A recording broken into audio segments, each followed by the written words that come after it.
If you're struggling to have profitability or consistency in trading, or even just getting over the hump of being consistently profitable, there's a lot of different reasons why this could be the case. Some of it could be mental, some of it could be external in terms of like the strategy part. Some of it could be just the money management part. For example, from self-sabotage to hedging things off, portfolio management, to forcing trades. And that is what we're going to cover in today's video, is talking about forcing trades and not watching for the right opportunities. Now, if you're brand new here, I'm Sasha, the options coach. I've been teaching people to trade options over the last decade. And in today's video, we're going to look into forcing trades. Now, forcing trades, what happens when people go into trading is sometimes they see a strategy and the strategy looks good. It's consistent. They back test it. Maybe they've seen it on a video and they keep pushing and forcing a trade. And they go into a strategy that says, okay, I'm going to go in and let's say I do an iron condor. Okay. It could be a vertical spread, could be a single option call contract, whatever. They pick their strategy. They go in and they say, okay, well, hey, I like this strategy. I'm looking for hot stocks. And the ones that I see right here, it looks good. So I'm going to go in and take that trade.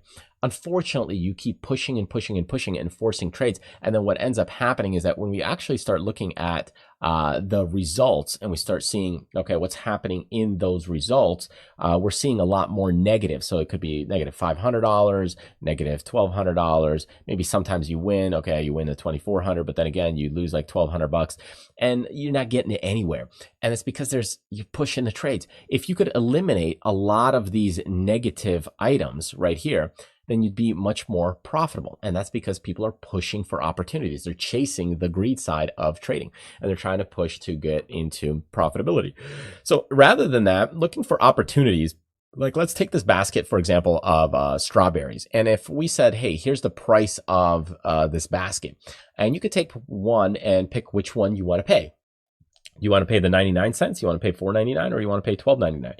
And most people are going to say, hey, I want to pay less. Okay, I want to pay less for the strawberries. And that's exactly it. You kind of know what value or price or cost of the strawberries are because you've probably purchased them in the last couple of weeks or months. And now you got an idea for what the cost of this is. That opportunity is there. So if you see a price for strawberries for 99 cents for something like this, especially if it's like, farm-based strawberries and they taste good and all that kind of thing, then absolutely 99 cents is a steal of a deal compared to maybe something when you see $12.99. But what a lot of traders are doing is they're going in and they're saying, well, yeah, I want the strawberries.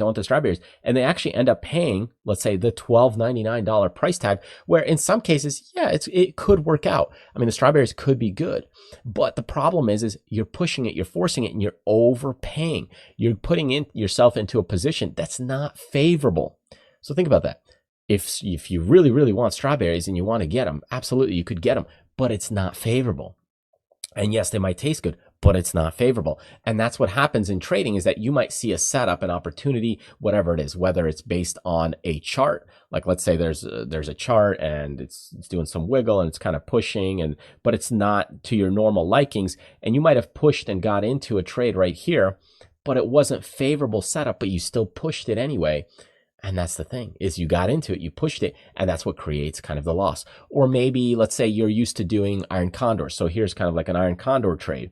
Well, you might be used to doing an iron condor that's 30 days out, but you saw some video and it was talking about a 10-day iron condor or a 0-day iron condor, and you go in and you do your 0-day iron condor. It wasn't favorable. It wasn't for you. And you got in and you forced a trade. And again, now you created this loss, and all of a sudden, yeah, it wasn't favorable. You were used to the 30-day, you did a 0-day, and now you've created another loss. So taking all these kinds of different items and different trades, that pushing those trades that's not in your favor is going to create some of this negative lines on your balance sheet or on your income statement when it comes to trading. I mean, your objective when you're looking at it is, okay, well, if I've got one trade, okay, well, here's maybe $500. Okay, another one's maybe $200. Maybe your loss, okay, well, you might lose 600 on a trade, but that's okay. You might win again, 700 on the next one, 300 on the next one, and 400 on the next one, and then again lose another 300 or so. But you're in line. At least you're in line. Yes, you have a few losses, but you're kind of in line in those areas, and taking the setups that are favorable to you rather than pushing and forcing things, making it work out. It's kind of the same thing like when you go into driving on the highway. Let's say the speed limit says, hey, 80 miles an hour. Okay. So when we see the 80 miles an hour, yeah, will some people push it? Yeah, sure. Some people go 85, some people go 90. You got some people going 105 on 110 and 140.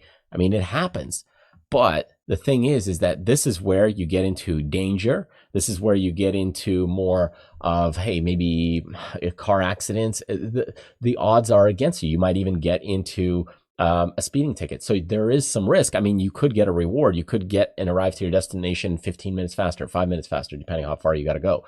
It's quite possible. Yeah, you get that edge, but at what cost? Because if it happens once, all of a sudden you need to save, time wise, you need to save hours on that, because if you get into a car accident, now you might spend 1 to 2 hours there on the road, and then it takes you longer to get there, not to mention the opportunity cost, not to mention time to fix the vehicle and the time to call your insurance company. All of that has to be more beneficial than the hours you save going a bit faster. Now, accidents can happen, but my point is that are the conditions favorable?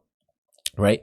Are you forcing things and are you pushing things? Okay. So here is the thing that we want to watch, is that what is the opportunity and what is the setup that you're doing? So when you start looking at some of these things, okay, if the opportunity is there, if strawberries are like 99 cents and that's a really good deal, then you might as well want to take them. If it's not, and the conditions are not favorable, if you're overpaying or if you're pushing and forcing something, then you might not want to do it, because forcing something, it's just going to create things more damaging, right? You're forcing like a round peg in a square hole. It just doesn't work out. So watch what you're doing. Track yourself on those journals, or whatever journal you want to use, from Airtable to Notion to SmartSuite to, I mean, you name it. It doesn't matter what it is, but make sure you're not pushing yourself into a trade that's not favorable for you. So that's what I'll leave you with today. Thanks for joining me. Truly appreciate it. Check out the website. Lots of goodies and freebies there. And I will see you on the next one.